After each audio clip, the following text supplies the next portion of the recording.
네, 출발 증시와드 2부 순서 이어가겠습니다. 오늘은 10월 30일 화요일입니다.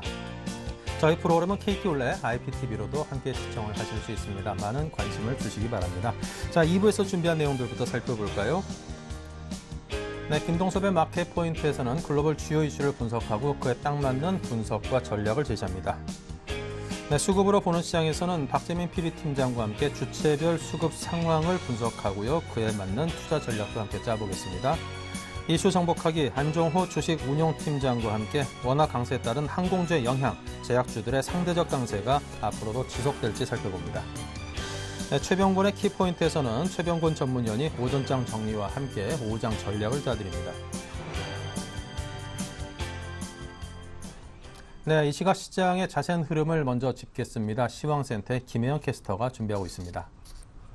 네, 시황센터 김혜영입니다. 전일 코스피 지수는 장 막판 들어서 국가 지자체가 강한 매수세를 보이면서 1890선을 간신히 지켜내는 모습이었습니다. 강보합권에서 장을 마쳤는데요. 뉴욕 증시는 허리케인 샌디의 여파로 2일간 휴장을 하게 된 가운데 오늘 우리 코스피 지수는 4일 만에 반등에 성공하며 1900선을 회복했습니다. 현재는 0.73% 상승 흐름을 보이며 1905선에서 거래되는 모습입니다. 이어서 수급 상황 살펴보겠습니다. 7거래일째 셀코리아를 외치며 매도 우위를 나타내던 외국인, 오늘은 기관과 더불어 동반 매수세를 나타내고 있는데요. 현재 기관과 외국인이 지수 상승을 이끌고 있습니다. 이어서 코스닥 지수 살펴보겠습니다. 전일 코스닥 지수는 2%가 넘는 급락세를 보이면서 2개월 만에 500선을 하회했습니다. 하지만 오늘 코스피 지수는 나흘 만에 반등에 성공하면서 현재는 1.29% 상승한 501선에서 거래가 되고 있습니다. 이어서 수급 상황 살펴보겠습니다. 오늘 기관과 외국인이 동반 매수세를 나타내고 있는데요. 기관이 50억 원, 외국인은 262억 원의 순매수를 나타내고 있고요. 반면 개인이 283억 원의 매도를 나타내면서 추가적인 지수 상승을 방해하고 있습니다. 이어서 환율 살펴보겠습니다. 연일 연저점을 경신하며 추가적인 하락 압력을 받아온 환율, 오늘은 상승으로 장을 출발했는데요. 간밤 유로존의 재정위기가 재부각이 되면서 이 유로화가 약세를 보이고 원화의 강세를 이끈 것으로 보입니다. 또한 외환 당국이 더 이상의 추가적인 이 원화 강세를 지켜만 보고 있지 않을 것이라는 이 부담감도 인식이 됐기 때문으로 풀이가 되는데요. 현재 환율은 80전 오르면서 1096원 60전에 거래되고 있습니다. 이어서 코스피 시가총액 상위 종목 살펴보겠습니다. 먼저 삼성전자는 보합권에서 거래가 되고 있고요. 어제 동반 하락 흐름을 보였던 자동차주 오늘 흐름이 좋습니다. 현대차가 2% 넘는 상승 흐름, 현대모비스 역시 3%에 가까운 상승 흐름을 이어가고 있고요. 기아차 역시 오늘 3.18% 상승하면서 주당 1,900원씩 오른 모습입니다. 다음 장 살펴보겠습니다. 삼성생명이 강고합권에서 거래 중입니다. 한국전력 역시 0.72%, 신한지주도 0.54%로 강고합권에서 거래를 이어가고 있고요. 오늘 SK하이닉스는 4분기 흑자 기대감에 힘입어 2% 이상의 상승 흐름을 나타내며 주당 500원씩 오른 모습입니다. 이어서 코스닥 시가총액 상위 종목 살펴보겠습니다. 대체로 상승 흐름을 이어가고 있습니다. 셀트리온이 1.93%, 2%에 가까운 상승 흐름을 보이며 주당 500원씩 오른 모습이고요. 오늘 SM과 서울반도체도 2%에 가까운 상승 흐름을 이어가고 있습니다.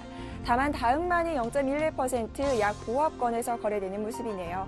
다음 장 살펴보겠습니다.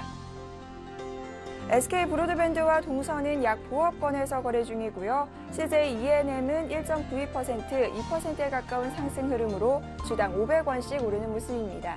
오늘 시즌의 흐름이 좋은데요. 4.56% 상승하면서 75,700원에 거래되고 있습니다. 이어서 이 시각 특징 업종 및 테마 업종을 살펴보겠습니다. 전일 동반 하락 흐름을 보이던 자동차주 주가가 외국인 매수세에 힘입어 강세를 나타내고 있습니다. 현재 현대차가 2.28%, 주당 5,000원씩 오른 모습이고요. 기아차 역시 3%의 상승 흐름, 동양전기와 현대모비스도 나란히 3% 이상의 상승 흐름을 이어가는 모습입니다. 코스피 지수가 1,900선을 회복하며 상승 흐름을 나타내면서 증권주 역시 동반 오름세를 나타내고 있습니다. 삼성증권과 우리투자증권이 강보합권에서 거래되고 있고요. 오늘 대우증권과 동양증권은 1% 이상의 상승 흐름을 이어가는 모습입니다. 정유주 주가가 동반 오름세를 나타내고 있습니다. 미국의 허리케인 영향으로 정제 마진 상승 가능성이 커졌다는 평가가 나오면서 긍정적으로 작용을 했는데요. 오늘 SK이노베이션이 1.62% 상승하면서 주당 2,500원씩 오른 모습이고요. GS가 오늘 3.20% 상승하면서 67,700원에 거래 중입니다. 풍산이 4분기 실적 개선 기대감으로 강세를 나타내고 있습니다. 현재 3.31% 상승하면서 주당 1,000원씩 오르며 31,200원에 거래 중입니다.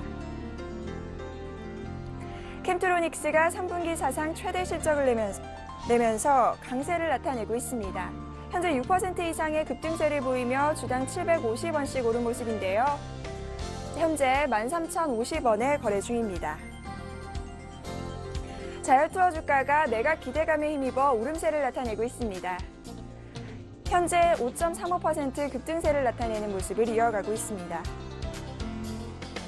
YD온라인이 이틀째 강세를 나타내고 있습니다. 애니팡에 이어서 국민게임으로 성장하고 있는 드래곤플라이트 덕분으로 풀이가 되는데요. YD온라인 현재는 8.39% 급등세를 보이며 주당 510원씩 오른 모습 이어가고 있습니다. 지금까지 시황센터 김혜영이었습니다. 네, 계속해서 글로벌 이슈를 분석해 보겠습니다. IM투자증권 김동섭 이사 전화 연결합니다. 안녕하십니까? 네, 안녕하십니까? 네, 이 트로이카가 유로존 국가들을 상대로 그리스에 빌려준 빚을 일부 탕감해 줄 것을 요청할 계획이라고 하는데 일단 그리스 입장에서는 좀 좋겠습니다. 그 내용과 시장에 미치는 영향은 어떤 것일지요? 이게 이제 슈피켈에서 나온 내용인데요.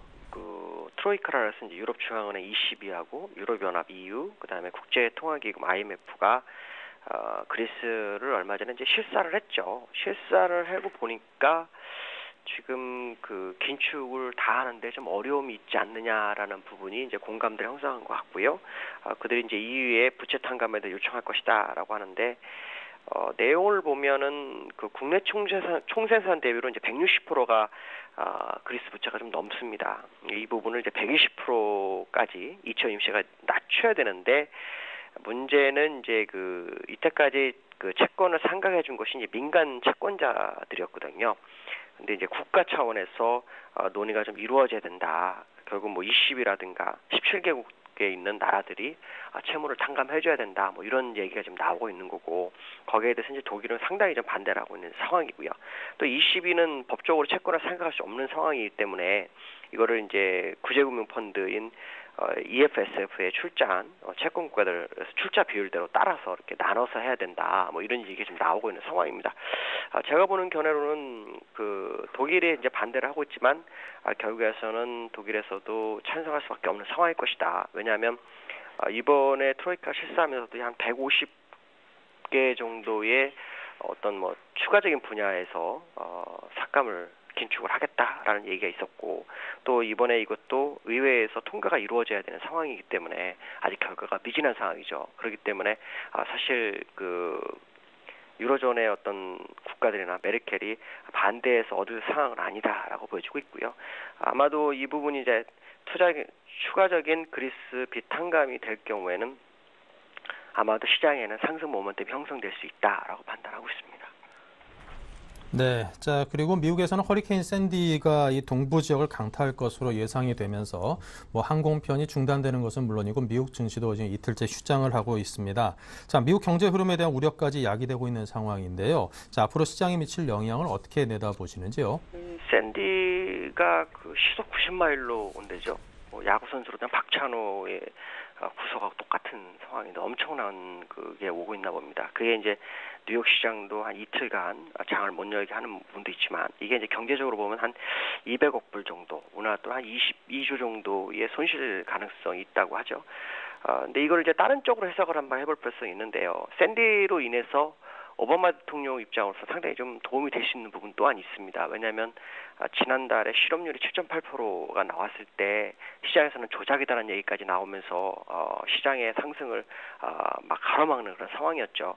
근데 이번에 그 실업률이 또 11월 2일 날 나와야 되는 상황인데 샌디로 인해서 이게 11월 2일을 넘어서 나올 확률이 높죠. 그렇게 되면 11월 6일이 대선이다 보니까 대선 이후 발표가 있죠. 가능성이 상당히 높은 상황이 발생할 수 있습니다. 그로 인해서 어쩌면은 그 실업률에 대한 부담을 덜 받을 수 있는 상황이고 또 지금 유세보다는 복구라든가 대책마련이 더 중요한 상황이기 때문에 어떻게 보면 오바마 입장으로서는 좋은 호재가 될 수 있는 부분이 있다라고 판단이 쓰고 있고요. 만약에 오바마가 대통령이 되느냐 안 되느냐, 연임에 성공하느냐 못하느냐에 따라 또 시장의 방향성이 결정되기 때문에 아마도 샌디를 최대한 이용한 모습이 나오지 않겠느냐. 특히 지금처럼 어려운 시국에 이런 재난까지 오게 되면 새로운 변화를 추구하기가 좀 쉽지 않습니다. 그렇다면 오바마 입장으로서는 도움이 될 것이고, 그러면 지난번 금융위기 때 오바마 대통령이 시장을 이끌었기 때문에 그 현재 정치에 계속해서 유지될 수 있는 부분이 있다라는 걸 생각할 수 있고, 그렇다는 것은 지금 투자가 입장에서는 좀 안심하고 매매할 수 있다라는 걸 나타내고 있기 때문에요. 오히려 샌디 하나가 시장의 방향성을 잡아줄 수도 있지 않을까 이렇게 판단하고 있습니다. 네, 자 그렇다면 이렇게 악재가 산적한 상황 속에서 이 현금 비중을 좀 늘려놓는 것이 맞는 것인지, 아니면 좀 뭐 지금 이 시점에서는 그래도 조금씩은 담으면서 좀 저가에게 매수를 해야 되는 전략을 취해야 될 것인지 좀 애매합니다. 어떻게 조언을 주시겠습니까? 제가 이제 방송을 하면서 이것저것 해석만 해주고 어쨌다가 중요한 순간 한 번씩 얘기해 드리는데요. 네, 지금 제가 보는 견해는 오늘과 내일이 시장에는 아주 중요한 날입니다. 11월 월봉 완성되는 것도 있지만 이 월봉이 기술적으로 추세 하단선에 걸려 있죠. 만약에 현재 상태 주가가 하락해서 끝나면, 월봉이 아랫꼬리가 길어지지 못하고 끝나는 상황이 발생한다면 캔들은 우상향 추세선 하단에 걸려들었기 때문에 매도 압력을 엄청나게 받을 수 있습니다. 자, 그 얘기는 무슨 말이냐면, 정말 메이저들이 가고자 하는 의지가 시장에 있다면 오늘과 내일 사이 월봉 만드는 시점에서 아랫꼬리를 최대한 길게 만들어주고 다음 달 초에 조금 힘들더라도 그런 모습이 나와야 된다. 이거는 한편으로 다르게 얘기한다면, 우리가 주식을 하다면 하루하루 매 주가 굉장히 중요하죠. 그렇지만 지금 이 현재 상황은 앞으로 5년을 결정할 정도로 중요한 주간입니다. 결국 오늘과 내일 주가가 되돌리는지 확인하셔야 될 것 같고, 제가 보는 결과로는 외국인의 수급이라든가 7월 25일부터 들어온 수급을 계산해 본다면 지금은 절대로 팔 상황이 아니라 오히려 더 사야 되는 상황이라고 판단하고 있고요. 만약에 예측이 맞는다면 이번에 오늘과 내일 되돌림이 들어서 한 1940 정도까지만 끌어올려 준다면 이건 틀림없이 한 7, 8개월 사이에 상당한 상승을 시작하는 시발점이 될 수 있다는 생각하시면 접근하시면 될 것 같습니다. 네, 알겠습니다. 항상 긍정적인 의견을 주셔가지고 듣다 보면 힘이 많이 납니다. IM투자증권 김동섭 이사와 함께했습니다. 감사합니다. 네, 감사합니다. 네, 자 다음은 신한 PWM 압구정센터 박재민 PB팀장의 의견은 어떤지 또 이어서 들어봐야죠. 안녕하십니까? 네, 안녕하세요. 네, 먼저 시장의 흐름과 수급 상황 살펴볼까요? 네, 오늘 수급 상황은 일단 수급적인 면은 일단 좋습니다. 지수도 반등을 하고 있고요. 미국장이 어쨌든 오늘 밤까지 일단 휴장으로 일단 거의 기정사실화가 됐는데요. 31일은 어떻게 될지 기상 여건에 따라서 본다고 합니다. 미국장이 쉬면서 결국에는 일단 시장을 상당히 최근에 들어서 제가 지난주 금요일보다 좀 안 좋게 보고 있는데요. 일단 오늘 시장은 결국 미국 시장이 쉬면서 기간의 드레싱에 상당히 먹히는 시장이다. 이렇게 좀 보시면 되겠습니다. 월말 윈도 드레싱 효과로 반등에 성공할 수는 있다고 말씀을 드렸습니다. 아무래도 오늘, 내일 해가지고 원래 어제부터 좀 나왔으면 했는데 어제 심리가 상당히 악화됐던 점이 지수를 더 짓눌렀고요. 오늘은 외국인이 254억을 사는데 현대차, 기아차 이런 자동차 업종 많이 최근에 뺐죠. 52주 신저가도 찍고 기아차 같은 경우에 그랬는데 기간의 매물이 계속 실적 악화, 어떤 환율적인 면도 있었고 많이 악화되는 모습인데 외국인은 계속 저가 매수를 좀 담았던 점이 어쨌든 오늘도 운수장비 업종으로 상당히 좀 매수를 부추기는 것 같습니다. 기간이 같이 좀 사는 모습인데요. 26억 정도 운수장비 업종을 사고 있고요. 많이는 안 삽니다. 기간은 여전히 IT, 전기전자 업종, 최근에 LG그룹주를 좀 많이 샀는데요. 그러면서도 또 삼성전자를 저가 매수로 계속 나서는 모습을 어쨌든 기관에서는 보여주고 있다. 근데 조금 긍정적인 게 화학업종은 외국인 기관이 오늘 양매수로 나서고 있다는 겁니다. 일단은 외국인이 80억, 기관이 53억을 사고 있는데 최근에 화학업종이 정말 많이 두드려 맞았는데요. 유가가 밤사이 어쨌든 이제 태풍 영향 때문에 사실 좀 올랐어요. 반등 때문에. 그래서 유가 정제 공정이나 이런 것들이 사실 좀 중단을 돼야 된다 이러면서 유가가 오른 경향이 있는데 그 영향으로 단기적으로 오르는 거라고 이렇게 좀 해석을 해야 될 것 같습니다. 코스닥 시장은 사실 제가 당분간 쳐다보지 말라고 했는데 오늘 기술적으로 세게 들어옵니다. 일단 외국인이 300억이 들어오고요. 어제 이 이유로는 어제 종가 무렵을 보셨는지 모르겠는데요. 개인이 투매가 약간 발생을 했어요. 투매라기보다는 신용 물량이 들어왔던 거, 뭐 미수 물량이나 이런 레버리지 물량이 종가에 개인이 마이너스 100억을 찍었고요. 결국엔 기간이 종가에 150억 순매수로 전환을 했죠. 수급적으로 단기적으로 지난주 금요일인가 목요일이랑 비슷하다고 보시면 된다. 그러면 단기적으로 다시 또 자율 반등이 나올 수 있는 구간이고 코스닥 차트 어제 잠깐 보시면은 일봉으로 이제 120일 이평선까지 장대 음봉을 그렸습니다. 그래서 오늘 200일 이평선까지 쭉 올라오는 모습인데요. 여기서 더 탄력 있게 올라가기는 사실 좀 쉽지가 않습니다. 어제 매도 압력이 워낙 컸었고요. 그래서 좀 기술적인 자율 반등이라고 생각을 하시면 될 것 같고요. 어쨌든 미국장이 쉬면서 오늘 밤까지 쉬면서 코스피는 기간의 어떤 수급에 의해서 상당히 좀 기술적으로 올라갈 수 있는 자리를 만들어 줄 것이다. 이렇게 좀 예측을 하는 게 맞을 것 같습니다. 네, 자 그렇다면 주체별 속내를 한마디로 표현을 해주신다면요. 네, 일단 외국인은요. 미국 시장 태풍으로 인해 이틀간 쉬는데 좀 관망 좀 해볼까. 이 얘기는 뭐냐면요. 어쨌든 외국인들은 주체 세력이 아시아 시장을 움직이는 것도 그렇고 미국 증시의 연동이 좀 상당히 됩니다. 최근에는 좀 디커플링 되는 하도 있었긴 했지만요. 어쨌든 미국 시장을 좀 이렇게 조절을 해가면서 아시아 특히 코스피나 대만 같은 이런 좀 이머징 마켓에서 외국인 자금이 좀 많이 들어온 시장은 외국인들이 어쨌든 조정을 해줘야 되기 때문에 지금은 좀 오늘 수급적으로 현물이 들어온다고 해서 매수가 적극적으로 일어난다. 다시 그렇게 좀 생각을 안 하셨으면 일단 좋겠습니다. 개인은 최근 시장의 손실이 어쨌든 심해지고 있고 불안하다고 느끼는지 어쨌든 어제 오를 때부터 좀 팔고 오늘 1900선 회복하면서 다시 좀 적극적으로 최근에 샀던 물량을 정리하는 모습인데 과연 먹었는지 모르겠습니다. 그리고 오늘 개인 코스닥 보시면요. 350억 매도가 나오고 있지 않습니까? 저거 거의 먹고 파는 게 아니라요. 신용이나 레버리지 썼던 거 거의 반대 매매 아침에 나가고 그 물량들이 뭐 대여계좌나 이런 것들도 최근에 많이 급증을 했고요. 신용 융자 잔고가 최근에 엄청 급증을 했습니다. 코스닥에서. 그런 물량들이 나가는 거라고 이렇게 보시면 되겠습니다. 그리고 기관 같은 경우에는 외국인들 파생률에 이겨낼 수가 없다. 결국에는 외국인들이 파생 최근에 외도덕 현상이 심하다고 말씀을 드렸는데요. 결국엔 선물옵션 그 전략에 기관들이 계속 당하는 모습입니다. 왜냐하면 양매도를 치니까 워낙 자금력인 측면에서 기관이 사실 당해낼 수가 없고요. 오늘 내일은 어쨌든 기관이 좀 주도하는 장세, 결국엔 윈도우 드레싱 효과죠. 그런 장세를 만들어내면서 기관들이 조금이라도 수익을 만회할 수 있는 그런 자리가 아닌가 이렇게 좀 판단을 하고 있습니다. 네, 자 오늘장 개인을 위한 투자 전략을 짜신다면요.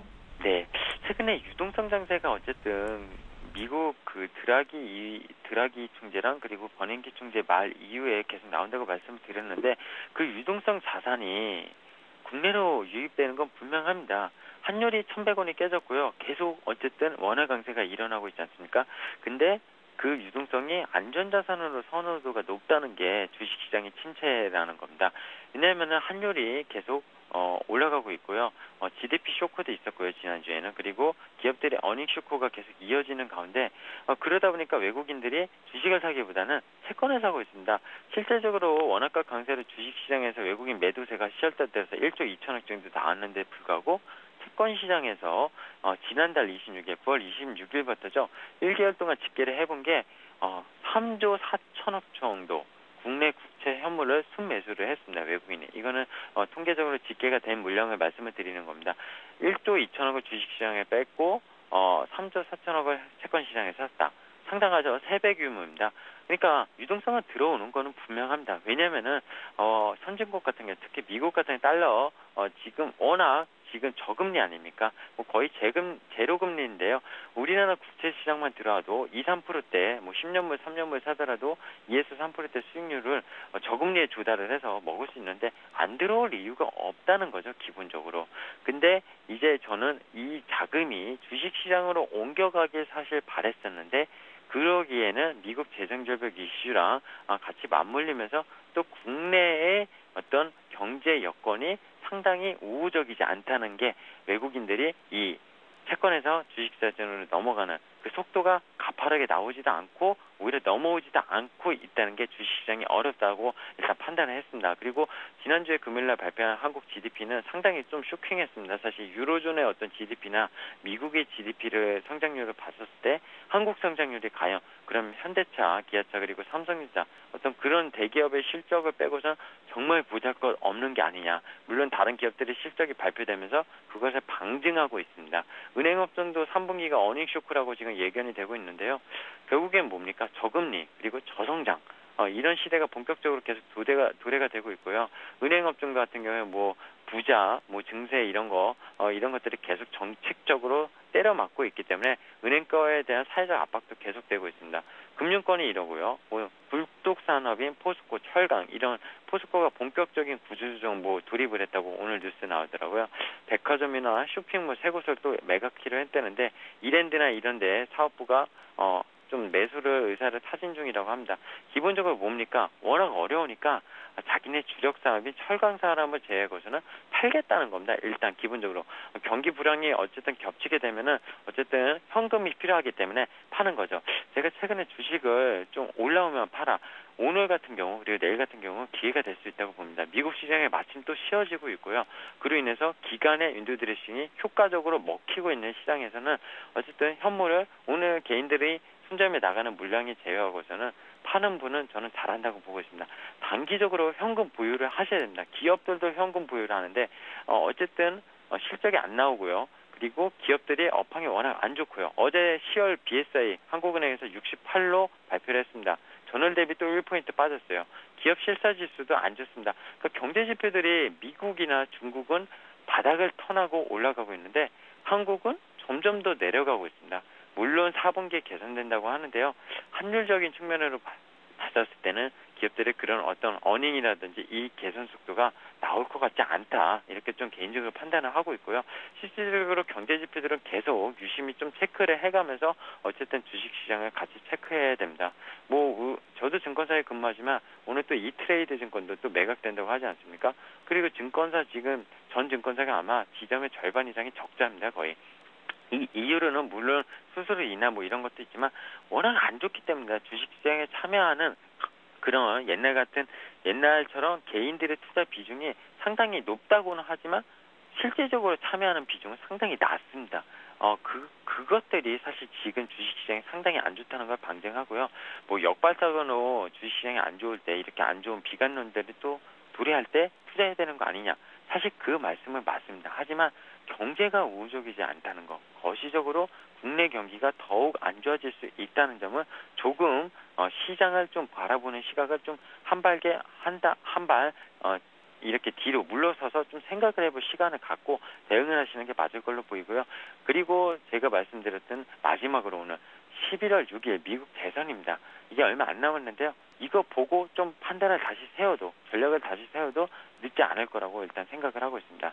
그렇기 때문에 좀 올라오면은 현금을 확보하라, 매도를 좀 최소라 이렇게 오늘은 마지막으로 좀 말씀을 드리겠습니다. 네, 자 지금까지 박재민 PB팀장과 함께 해봤습니다. 감사합니다. 네, 감사합니다.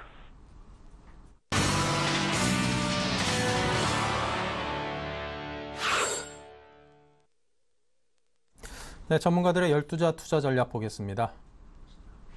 네, 5분의 전문가가 각각 제시한 투자 전략은요. 기관 수급주의 분할 매수를 1870포인트 지지 확인 후 코스피 종목 매수를 1900포인트 아래에서 저가 매수 유효, 낙폭과대 코스닥 종목의 적극 매수를, 낙폭과대 대형주에 주목해야 할 시기라고 이야기했습니다.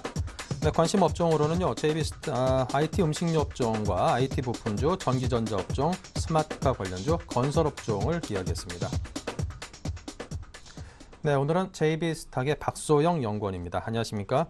네, 안녕하세요. 네, 현재 시황부터 보겠습니다. 네, 지금 현재 코스피 전일 대비하여 1.08% 상승한 1911포인트고요. 코스닥 같은 경우는 전일보다 1.52% 상승한 502포인트 정도 되고 있습니다. 지난주에 이어서 지금 전일까지 좀 조정을 받은 국내 증시가 오늘은 좀 외인과 기관의 매수세로 모두 상승 중에 있고요.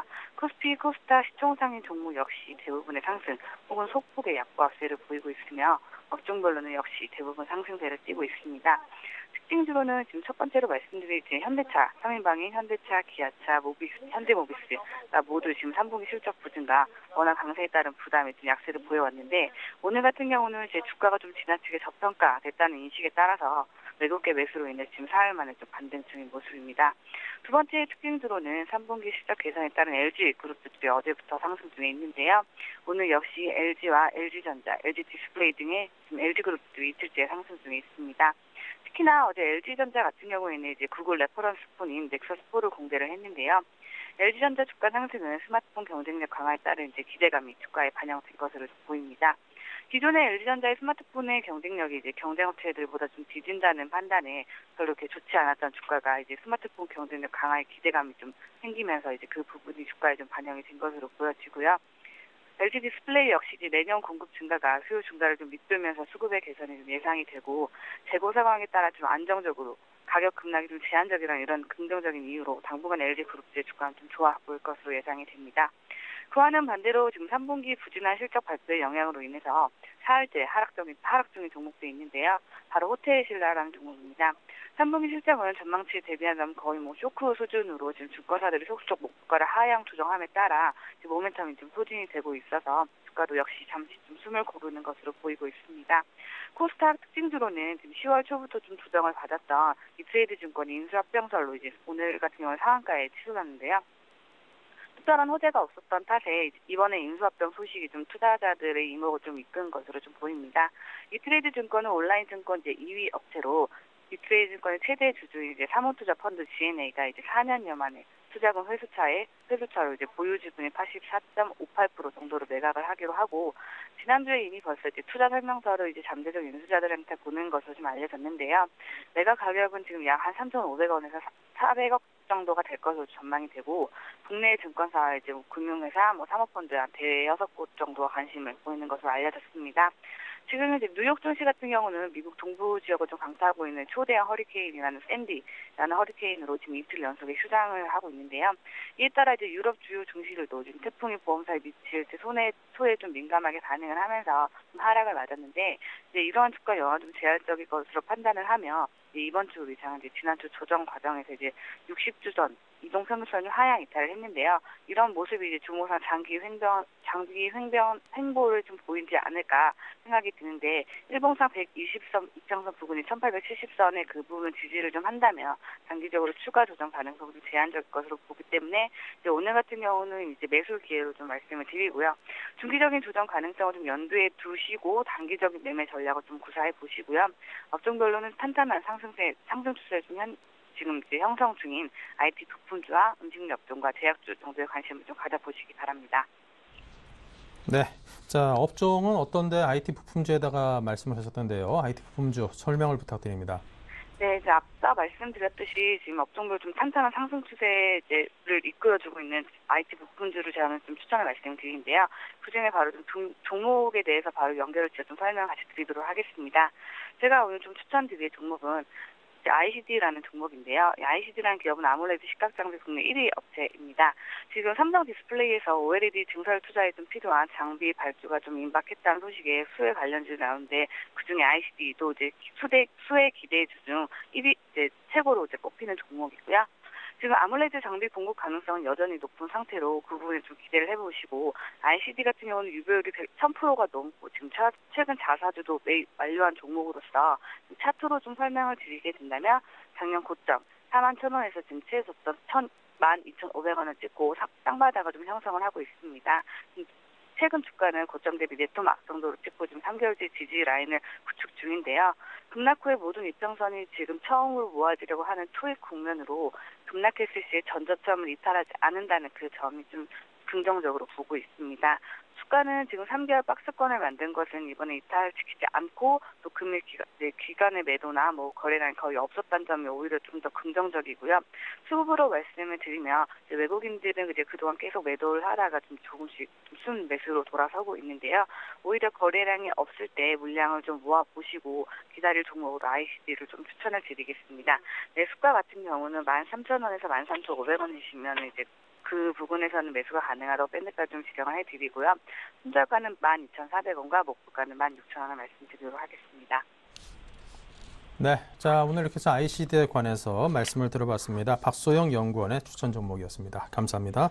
네, 감사합니다. 네, 자 계속해서 이슈 정복하기입니다. 안녕하세요. 이슈 정복하기 박미라입니다. 오늘의 주요 이슈들 함께 정리해보겠습니다. 과거 흐름을 보면 원화 강세 기조가 이어질 때 항공주의 상승이 단연 눈에 띄었습니다. 하지만 대한항공과 아시아나항공의 최근 주가 흐름을 보면 그렇지 않은데요. 원화 강세가 항공주의 주가 상승으로 이어지지 않는 이유를 분석해봅니다. 최근 전통 제약회사들의 주가가 꾸준한 상승세를 유지하고 있습니다. 경기 방어주 성격을 띠고 있는 데다가 뚜렷한 규제가 나오지 않았다는 점에서 주가는 지속 상승세를 보이고 있는데요. 이들 제약주의 흐름과 향후 전망에 대해서 살펴봅니다. 한국 증시의 공포지수인 코스피 200 변동성 지수가 연일 상승하면서 투자자들 사이에 불안감이 고조되고 있습니다. 지난주 고점을 찍은 뒤 소폭 하락세를 보이고 있는데요. 증시의 불안한 정도를 가늠하는 지표로서 시장에 미치는 영향은 어떤지 점검해봅니다. 네, 이슈 정복하기 오늘 순서는 대성투자자문의 안종호 주식운용팀장과 함께하겠습니다. 안녕하세요. 예, 안녕하십니까. 네, 원화 강세 기조가 이어지면서 어떤 수혜주가 있을지 시장에 관심이 집중되고 있습니다. 이 과거에는 항공주가 그 수혜를 받았지만 최근에는 그렇지 않다고요. 예, 최근에 항공주들은 여러 가지 이런 원화 강세 국면과 약세 국면이 계속해서 경기 순환적으로 되면서 회사들의 어떤 대응력이 높아지면서 원화에 대한 어떤 주가가 연동되는 모습들이 상당히 약해졌습니다. 그래서 예전에는 우리나라 항공사들 같은 경우에는 반도체나 디스플레이처럼 IT 제품들이 얼마나 수출되는 화물의 물동량이 가장 큰 어떤 주가에 영향을 미치는 요인이 됐었다면 최근에는 인바운드 물량, 즉 수입되는 물량하고요. 오히려 그리고 중국발 미주 노선 환승객이 얼마만큼 느느냐가 주가의 요인이 되고 있습니다. 최근에 어떤 항공사를 보게 되면은 인바운드 물량이 23%까지 올라갔는데요. 우리나라로 주로 항공기를 통해서 수입되는 것들은 SPA, 그리고 수입차, 그리고 식품 같은 것들이고요. 과거와 달리 달랐던 점은 이제 중국발 미주 노선 환승객이 23%까지 이제 늘었다는 점입니다. 최근에는 중국인들에 대한 어떤 미국의 비자 조건이 완화가 되면서요. 4월에는 28%, 5월에는 30%, 6월에는 23% 순으로 우리나라 환승객이 크게 늘고 있습니다. 어떻게 보면 이런 것들이 이제 인천공항하고 우리나라 항공사들의 협력이 잘 되었기 때문에 이런 결과가 나온 건데요. 지금 현재 중국에서 미국의 어떤 다양한 도시들, 그러니까 워싱턴이나 LA 같은 큰 도시는 중국에서도 출항이 됩니다만, 시카고나 샌프란시스코 이런 여러 가지 큰 도시로는 다이렉트로 운행하는 비행기가 없습니다. 그래서 중국인들 같은 경우에는 우리나라로 와서 우리나라의 대한항공이나 이제 아시아나 항공을 타고 미주로 가는 것이 이제 가장 편리하게 됐는데요. 그 편리함을 제공하는 것은 이제 물론 항공사들이 다양한 노선을 확보한 그런 어떤 네트워크의 효과도 있습니다만, 인천공항이 세계에서 가장 편리한 서비스를 제공하는 점도 작용을 하고 있는 것으로 보입니다.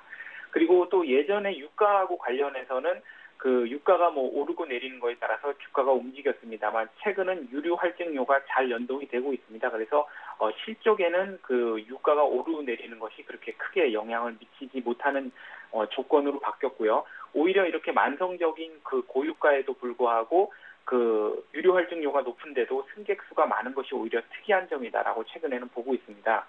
그래서 우리나라 지금 항공사들의 어떤 주가는 어떤 유가나 환율보다는 이제는 중국의 PMI 같이 중국의 경기 선행 지수가 오히려 항공사들의 주가를 좌지우지할 수가 있어 보입니다. 그래서 중국의 경제 개선이 된다는 어떤 신호, 그리고 중국 증시가 반등한다든지 하는 그런 경기 선행 지수들이 개선되는 조짐을 보이게 되면 항공주들이 같이 상승을 하지 않을까 예상해 봅니다.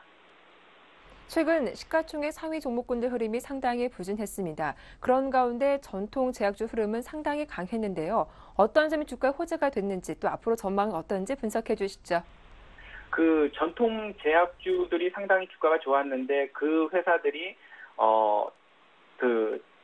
주가가 좋았던 거는 그 규제 공백기라는 것이 있었습니다. 최근에 어떤 약가에 대한 인하가 왔었는데 이제 대선 전국이 되면서 규제 공백기가 됐고 특히 이제 건강의료보험이 대규모 흑자를 내고 있다라는 그런 것들 때문에 있었는데요. 최근에 보게 되면은 일단 제약주하고 바이오주가 크게 성장하는 원인은 노령화에 기인한다고 볼 수 있습니다. 우리나라의 통계를 보면요, 1인당 연간 진료비가 50세를 전후해서 1인당 100만 원 수준까지 급격히 올라갔다가 65세가 되면은 이제 250만 원까지 올라가게 됩니다. 우리나라 보건복지부에서 내놓은 자료를 봐도 2030년에는 전체 인구 중에 노인 인구가 24% 수준까지 되고요. 노인 진료비가 전체 의료비의 57.5%를 차지할 만큼 이제 커지는데요. 이는 이제 노인들이 이제 아무래도 많이 아프시고 그다음에 만성 질환자들이 늘기 때문에 제약업에 대한 어떤 의료비 비중이 크게 늘어난다고 봐야 될 것 같습니다.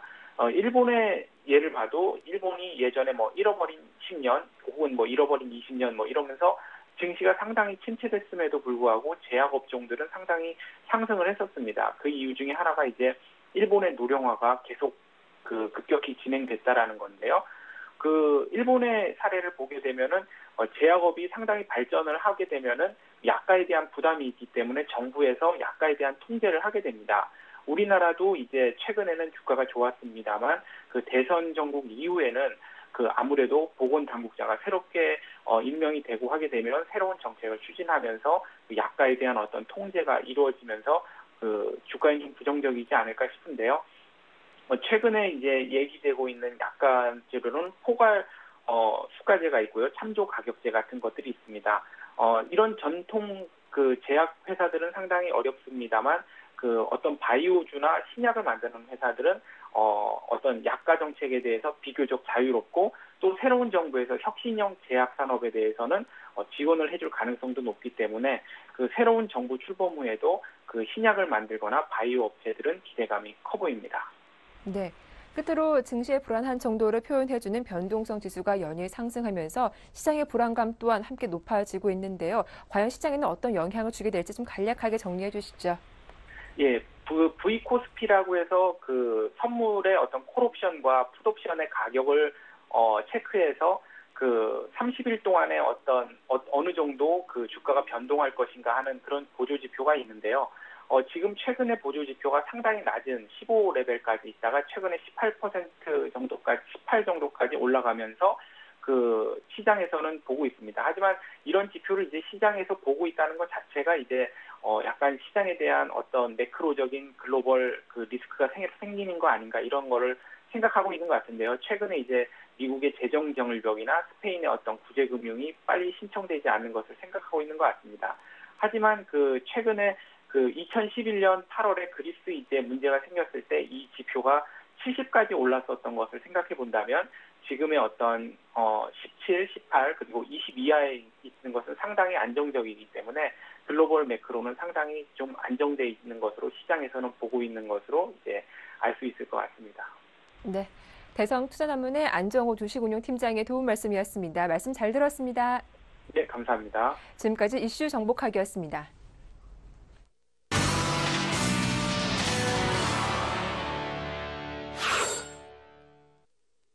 네, 중국 소식 전해주시는 리딩투자증권의 우성재 팀장입니다. 안녕하십니까? 네, 안녕하세요. 네, 소식 들려주십시오. 예, 지금 오늘 상해 종합주가지수 보합권의 움직임 보이고 있습니다. 현재 상해 종합주가지수 2058.95포인트대 장 움직임 보이면서 혼조장세 움직임 나타나고 있는 상황인데요. 시장에서의 관망심리 많이 커지고 있는 가운데 2050선에서의 지지 여부를 좀 지켜보셔야 될 것 같습니다. 지금 중국 같은 경우 QFII 즉 적격 외국인 기관 투자자에 대한 라이센스에 대한 조건을 투자 조건이 50억 달러에서 600만 달러로 완화한다고 발표를 했었는데요. 결국 대외 기관들의 자금을 계속적으로 유입시키기 위한 규제를 완화하고 있는 모습을 보이고 있는 만큼 중국 본토의 자본 유동성은 확대될 것이라는 기대감이 커지고 있습니다. 이와 함께 개인 투자자들에 대한 장기 투자를 위한 감세안을 검토하고 있다는 언급을 내놓으면서 주식을 장기 보유할 경우 배당세 등 각 그 주식 인지세 등을 포함한 각 세율을 조정해 줄 것으로 보이고 있는 만큼 장기 투자를 통한 주가 부양을 위한 기대감이 좀 커지고 있다고 보시면 좋을 것 같습니다.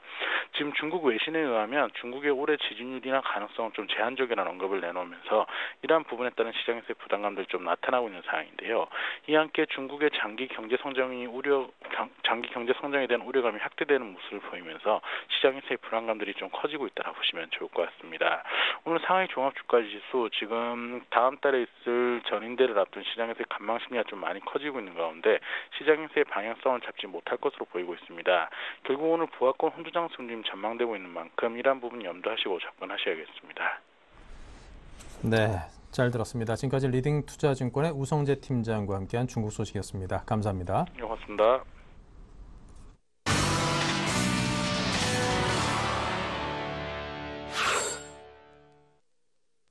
네, 자 계속해서 샘플러스 최병권 전문위원과 전화 연결합니다. 안녕하십니까? 네, 안녕하세요. 네, 먼저 오늘 장 흐름을 한마디로 정리해 주십시오. 투자자의 공포가 상당히 커진 시점이라고 보고 있습니다. 그래서 반등은 항상 공포를 먹고 탄생한다라고 말씀드리고 싶고요. 지금 현재로서는 그 시장이 어느 정도 오늘 반등 포인트를 잡고는 있지만은 전체적으로는 아직도 과매도 영역이라고 보고 있습니다. 특히 이제 어제 말씀드렸던 것처럼 코스닥 시장이 현재로서는 과하게 떨어진 부분이 분명히 존재를 하기 때문에 매수 대응을 하자라고 말씀드렸는데 어제도 주가가 한 번 더 떨어지면서 상황을 어렵게 만드는 모습이 한 번 더 나왔었습니다. 그러면은 사실 거기에서 이제 투자자들이 다시 한 번 또 약세가 타니까 그 이제 소위 말해서 공포에 질리는 모습이 나오게 되고 그것이 이제 결국은 상황의 어려움으로 그 작용을 해서 마지막에 주식을 던지는 상황이 많이 나오게 되는데 그것이 아니라 오히려 반등을 노리고 매수를 하는 그런 전략을 쓰셔야 됩니다. 특히 이제 오늘 종목별로 호가를 쭉 보셔서 아시겠지만은 특히 코스닥 종목들 같은 경우에 현재가 창을 쭉 보시면은 메릴린치의 매수가 상당히 많은 것을 알 수 있습니다. 사실 메릴린치가 이제 외국계로 분류가 되는데요. 실제로 소형 종목들까지 오늘 전체적으로 다 메릴린치 매수가 다 잡혀 있는 것을 알 수 있어요. 그것은 실제적으로 메릴린치가 한국 시장의 코스닥 소형주에 대해서 집중적인 매수를 하는 것이 아니라 그동안 매도가 나왔던 부분들이 공매도의 성향이 강했기 때문에 거기서 환매수가 들어오면서 그런 형태가 된다라고 보시면 되겠고 그 메릴린치가 실제 메릴린치라기보다는 검은머리 외국인일 가능성이 높다라는 것이죠. 특히 이제 어제 같은 경우에도 하락을 보시면은 3일간의 코스닥 시장의 하락을 보면은 전부 다 갭상승에서 밀리고 갭상승에서 밀리는 형태로 3일간 진행이 됐거든요. 그것은 결국 시장이 상승을 출발해서 결국 밀어낸다는 형태이기 때문에 외부적인 요인이 하락을 크게 할 만한 요소를 갖고 있는 것이 아니라 수급적으로 인위적으로 주가를 끌어내리는 형태이기 때문에 더더욱이 공매도로 의심을 해볼 수 있는 상황이죠. 그리고 또 오늘 환매수가 들어와서 강하게 매수가 몰리는 것도 한쪽에서만 특정 매수 주체 한쪽에서만 매수가 들어온다는 것도 결국 이제 그 공매도 이후에 환매수가 들어오는 형태로 추측을 해볼 수 있습니다. 그래서 현재로서는 반등이 좀 더 이어질 가능성이 높습니다. 그래서 앞으로도 추가적인 상승 흐름을 좀 예상을 하시고 지금도 매수 대응을 가시는 게 좋겠고요. 나중에 이제 지수가 더 올랐을 때 뭐 한 500 코스닥 기준이면 한 515 정도 그 정도 갔을 때 이제 그때 가서 고민을 다시 하는 쪽으로 그렇게 방향을 좀 잡고 싶습니다. 네, 자 그렇다면 키워드를 하나하나 짚어주시기 바랍니다. 예, 앞서도 말씀드렸던 것처럼 제일 중요한 키워드 중에 몇 가지가 있습니다만 그 중에 제일 큰 게 시장 공매도입니다. 사실은 시장에서 지금 그 하락이 나올 때마다 항상 문제점으로 부각되는 것이 그 특정 매매 주체의 공매도 대응인데요. 지금 사실 거래소 시장 같은 경우에도 화학 종목이나 아니면은 건설 종목군이나 또 조선 종목군이나 이런 그 업황이 그렇게 좋지 못한 종목들에 대한 지속적인 하락들 이런 종목들의 지속적인 하락들이 실제적으로는 공매도가 많이 섞여 있어서 기술적 반등이나 자율적인 진행 자체를 방해한다는 목소리가 높거든요. 사실은 과거에 이제 그 2000년도 초반기에 주가의 진행들을 보면은 대형주들이 사실 그렇게까지 많이 빠지는 모습은 안 나왔습니다. 그리고 지금도 실적이 악화되고 경기가 침체된다고는 하지만은 적자 상태로 전환한 것도 아니고 당장에 뭐 예전과 비교했을 때 엄청나게 실적이 줄어버린 것도 아닌데도 불구하고 3개월, 4개월씩 연속적으로 계속 5일선을 타고 내려간다든지 이런 식의 진행이 나오는 것은 인위적인 매도 대응이 있다라는 부분이고요. 그런 것들이 결국은 시장을 악화시키는 요소라고 생각을 하고 있습니다. 특히 이제 단기간에는 코스닥 시장에서 그런 종목들이 많이 발생을 했기 때문에 개인들의 심리가 상당히 악화되어 있는 상태죠. 그래서 심리적인 악화가 지금 상당히 큰 상태인데 이것은 말 그대로 심리적인 요소일 뿐입니다. 아직까지는 시장이 지속된다고 하더라도 하락의 초입이 있는 상태고 아직 기술적 반등이나 이런 것들이 아직 안 나온 상태입니다. 그래서 다시 한번 반전이 나온다든지 이런 부분들이 있을 수 있는 상황이만큼 심리적 악화를 극복하시고 매수 대응을 하시는 게 좋고요. 특히 500포인트, 코스닥 시장 500포인트 이하에서는 적극적인 매수를 주문을 해드리고 싶습니다. 종목은 아무래도 낙폭이 제일 컸던 종목들, 그래서도 마찬가지입니다. 제일 하락이 컸던 종목들이 반전이 제일 강하게 나오는 관계로 단기로 보신다면 그쪽을 노리시는 게 좋겠다. 이렇게 좀 정리를 해드리고 싶네요. 네, 자 그렇다면 오후장 관심 종목은 어디를 볼까요? 일단 오늘 종목은 바이오 쪽에서 하나를 소개해드리고 싶습니다. RNL 바이오인데요. 현재로서는 이 종목 또한 5,500원권에서 거의 한 달 가까이 계속해서 주가가 꾸준히 내렸습니다. 그래서 낙폭 과대에 대한 부분에 매매 포인트가 많이 잡히고요. 또 그런 상황이긴 하지만은 여전히 중장기적인 추세는 상승으로 유효한 상태입니다. 그리고 또 수급 주체의 대응을 보셔도 외국인이나 기관들은 특별히 주가가 떨어진다고 해서 특별히 주식을 팔아치운다든가 이런 기복을 보여주지 않고 꾸준히 매수를 유지를 하고 있기 때문에 지금 주가가 많이 떨어졌을 때 낙폭 과대 반등 포인트를 노린다면 괜찮은 결과가 나올 것이다. 이렇게 말씀드리고 싶고요. 매수가는 3,860원에서 3,950원 잡아드렸는데 지금 4,000원대 약간 넘나들고 있거든요. 근데 아직도 공략을 하시면 괜찮습니다. 그리고 목표가는 좀 짧게 잡아서 4,500원 정도 보시면 좋을 것 같고요. 그 다음에 반전 후에는 3,500원을 다시 깨고 내려가면은 그때는 손절 라인을 꼭 잡아주시는 게 좋습니다. 왜냐하면 반전이 나오고 다시 떨어진다는 것은 종목의 추세가 무너지는 신호이기 때문에 그럴 때는 꼭 손절매를 지켜주시면 되겠습니다. 네, 자 이렇게 오늘 RNL 바이오까지 들어봤습니다. 최병건 전문위원과 함께 해봤습니다. 감사합니다. 네, 감사합니다. 네, 자 잠시 후 또 11시부터는 여러분께서 궁금해하시는 종목에 대한 해답을 드립니다. 종목 퀵 서비스 무료 문자 013-3366-0110 그리고 전화 02-3153-2610번으로 상담 신청 가능하시니까요. 많은 활용을 부탁을 드립니다. 저희 블로그도 많이 이용해 주시고요. 저는 1, 2부 여기서 모두 마치겠습니다. 14포인트 상승으로 종합지수가 좀 견조한 상승세 보여주고 있습니다. 좀 든든한 마음 가지고 오후장 맞아보겠습니다. 감사합니다.